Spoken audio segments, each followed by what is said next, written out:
how do I get a girl? I'm like, bro, you're a loser. Yeah, but I know, but how do I get a girl? Well, you're a fucking loser. I like the color. You like the color? There. Yeah, I had mixed reviews on the color. Some people said they like it. Some people said they don't like it. And I said, well, what color is your Bugatti? Andrew Tate. Andrew Tate. Andrew Tate. Andrew Tate. Nobody, absolutely nobody, gives a fuck about you as much as you're gonna have to give a fuck about yourself. Nobody cares about you as much as they need to care to fix your life. Even your parents, even your friends, even all the people who think they care about you, they care about you. Yeah, sure, there may be 2 or 3 people on the planet who genuinely care about you, but nobody is gonna come to your bed, drag you out of bed, fucking drag you to a job, force you to work hard, go and get you a hot bitch and go and buy you a Ferrari. Nobody is going to do that for you. You are never gonna have any of the things you want if you do not get them yourself. Nobody cares about you enough to do it for you. This is absolutely true. When I met, and one day a Ferrari went past us, and everyone else was like, oh yeah, Ferrari. And I'm like, and I remember saying to the group, I was only 18, I said, doesn't it annoy you that this guy has a fucking 300,000 pound car and we'll probably never have one? And they're like, oh yeah, it's only a car. I'm like, no, you don't understand. There is a life hack.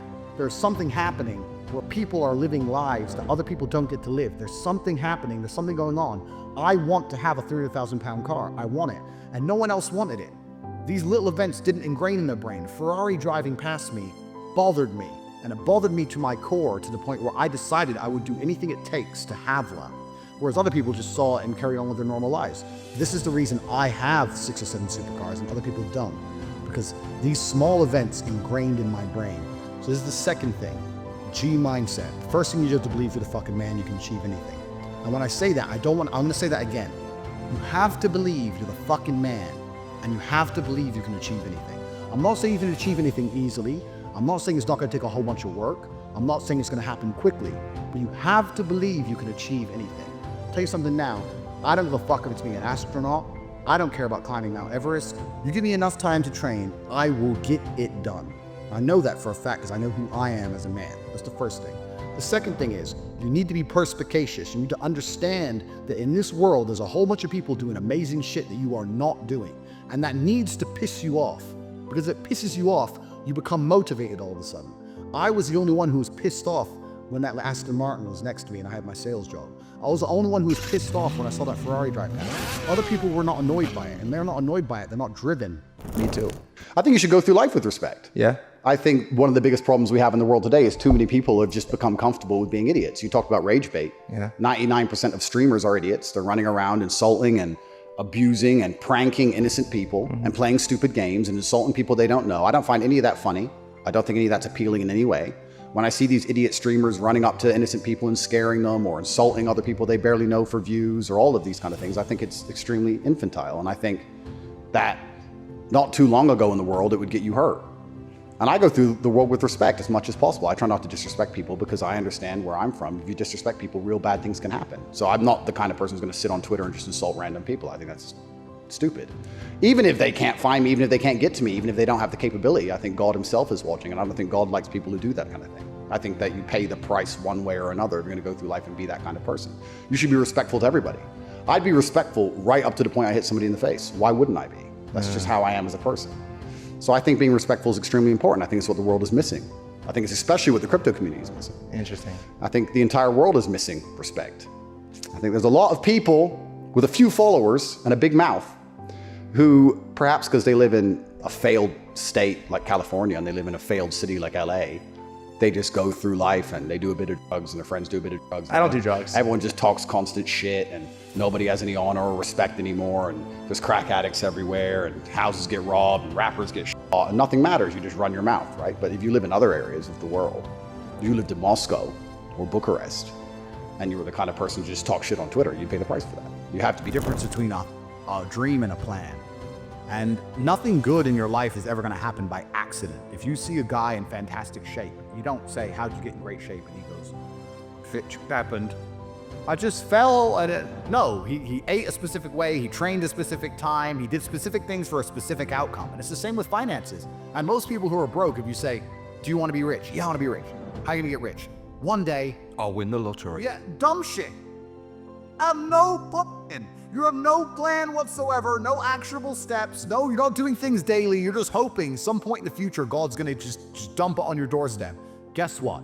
It ain't gonna fucking happen. And unless you have a plan, a specific plan, I'm sure you guys had you had a plan and you worked hard to get to your points. I had a plan. Everything was like, okay, today we have to do day after day after day until you get there. And this is what most people don't have because they're too arrogant or too lazy. I don't think it's stupid. I think most people, if you laid out a plan and they tried their very best and they were willing to learn, could do it.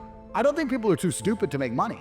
They're just too lazy or too arrogant to make money. That's the problem with people. Particularly as a man, I think that happiness can actually be a very destructive motivator. And when men sit and say, I want to be happy, I want to feel happy. To feel happy, a lot of the time, you're looking for temporary hedonism. To be happy, you want to get drunk or take drugs or do something stupid temporarily, and it's very short-lived. I think you should instead be looking as a man to say, I want to feel proud. If you choose pride over happiness, you're going to make decisions that you're proud of and the people around you are proud of, and it's going to be better for yourself and better for society and better for everyone who loves you, everyone you care about. I think that's the first thing you said that I disagree with. You disagree? I think the best thing a man can do is wake up and say, what can I do that's going to make me proud of myself and other people are failed? In my experience, people who search for happiness end up doing hedonistic, temporary, stupid things.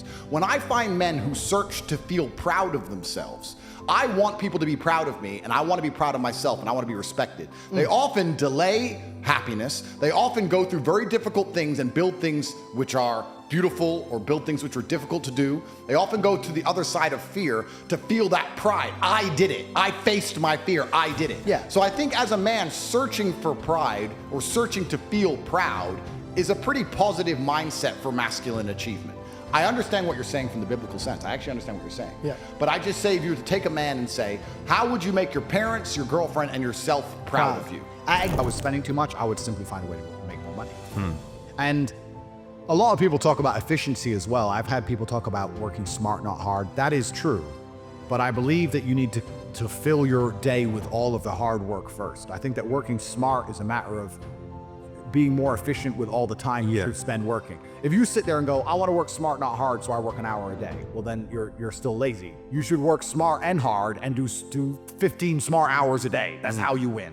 So, and there's always endless work to do. The other thing I will say to people is you can always find work. I've had a lot of people say, well, there's no work to do. Yes, there is. You can find work to do. This podcast, by the time it's completed, you could make individual TikToks and put them on TikTok. We will. With a slightly different edit for the next 10 years if you wanted to. I'll just send all the accounts. Endless work to do. You have to find the work. And even if each TikTok gets one view, one at a time, people hear about the podcast, there's no such thing as no work to do. So you have to wake up and find the work to do and do it and just say, you know what, this is all I'm gonna do. And a lot of it as well, if I'm giving advice to people, comes from constructing a life around you. And all they talked about was ice cream. How to make it, how to store it, how to move it, the different flavors, the size of the cartons it's in, how much it costs to produce. If all they talked about was ice cream and you were in that room, sooner or later when someone comes to you to ask you something about ice cream, you're gonna know the answer.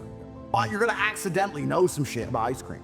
If you're in a room of people who only talk about money, you understand what I'm saying? Yes. So you need to be around people who are about it. And the problem is with the people out here, everyone has a dream, but not many people have a plan. A dream and a plan are different things. When you say to guys, do you want to be rich? Yeah, I want to be rich. How will you get rich? One day when a shit comes in. So you can have a dream with no plan. When's the last time something fantastic has ever happened on accident? When's the last time you've seen a big jacked dude and you say, hey man, how'd you get so jacked? And he goes, dunno, oops. Dunno, it just happened. No, he planned it. He went to the gym, he ate a certain way, he planned his meals, he had to make it happen. It's exactly the same with getting rich. You need a plan to get rich, right? Everyone out there has a dream, but very few people have a plan. If you're surrounded by people who have a plan to get rich, and you provide value to them in some way, because they're not going to drag you up if you ain't doing nothing, because that's what friendship is. Friendship is value exchange. Yeah. If you provide value to them, sooner or later you're going to begin to make money. Let me tell you something. When I was broke, like I said, Worst advice anyone's ever given you? It's a good question. I've seen a lot of bad advice on the internet. What's the worst advice anyone's ever given me personally? I never really listened to anybody, so it's hard for me to talk about advice because I never listened to it. The traditional path to wealth is terrible advice. To go to university, get a degree, get a job, blah, blah, blah. That's terrible advice. We already know that. We talked about that. I think follow your passion is also a terrible piece of advice. Yeah? Yeah. People say, hey, man, you need to find what you're passionate about and do that. And what they're trying to say is only do what you like because you have no motivation to do anything else. And motivation in and of itself is a scam. I don't believe in motivation. I believe in discipline. I am not motivated to do the things I'm supposed to do every day. I don't wake up full of like joy that I have to go to the gym or that I have to work or got to deal with crap. I don't feel motivated to do them. I'm disciplined. I do them regardless of how I feel. Whether I'm in the mood to do it or I'm not in the mood to do it, it gets done. That's discipline. Discipline's a real thing. Motivation is fleeting. Yeah. You're never going to be permanently motivated.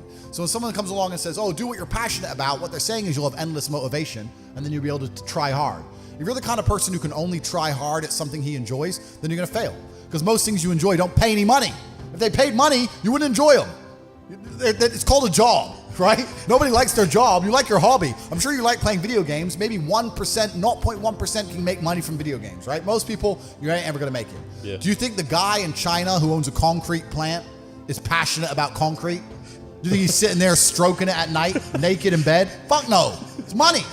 Be passionate about success. If you're passionate about money, then you can be passionate about anything. I'll be passionate about any business on earth that pays me. If you pay me $1 billion to dig that hole, I'll be very passionate about that hole.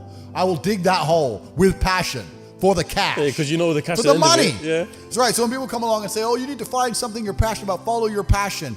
Bro, you're going to follow your passion to the fucking food bank. You're never going to make any money that way. You do. Because I was broke. 100%. And then you get rich and you start thinking, shit, everyone has money. Every supercar I want is sold out. Every diamond watch I want is sold out. The private jet charters are full. The yachts are full. Like, as soon as you get rich, you start, who are these people at Bali? How off they? I was just in Dubai, and my houses are being built. They're going to be completed this year. I bought a bunch of them off plan, so I decided to rent. And I rented a house on the Palm, and it's $25,000 a day, dollars. And I rented it. And I'm sitting there, and the landlord comes and goes, I just got an offer for $35,000 a day. You need to leave. And I go, okay, well, I'll pay $40,000 a day. And then he came back and goes, the guy's offered $50,000 a day for a year. And I'm like, who am I even in a bidding war with? And I just left. I was like, you know what? Take it. I'll get another one. But like, there's people out there with money like you couldn't fucking fathom. There is so much money in the world. So if you do get to a level of wealth.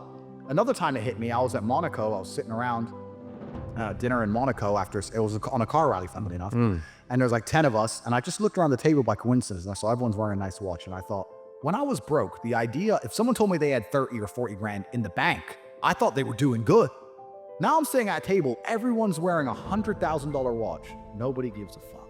It's just like, there's levels to the game. And when you get up to the top, you realize there's money everywhere. The abundance mindset, there are so many rich people. So if you're not where you want to be financially, I hope this pisses you off, because I'm telling you to annoy you, that you're sitting there struggling to pay your bills. There are people out there making so much money you couldn't possibly fathom, who have anything they want all of the time. And you may sit there and go, oh, but they're miserable. A lot of them aren't. Trust me, they're having a great time. So you need to make a bunch more money.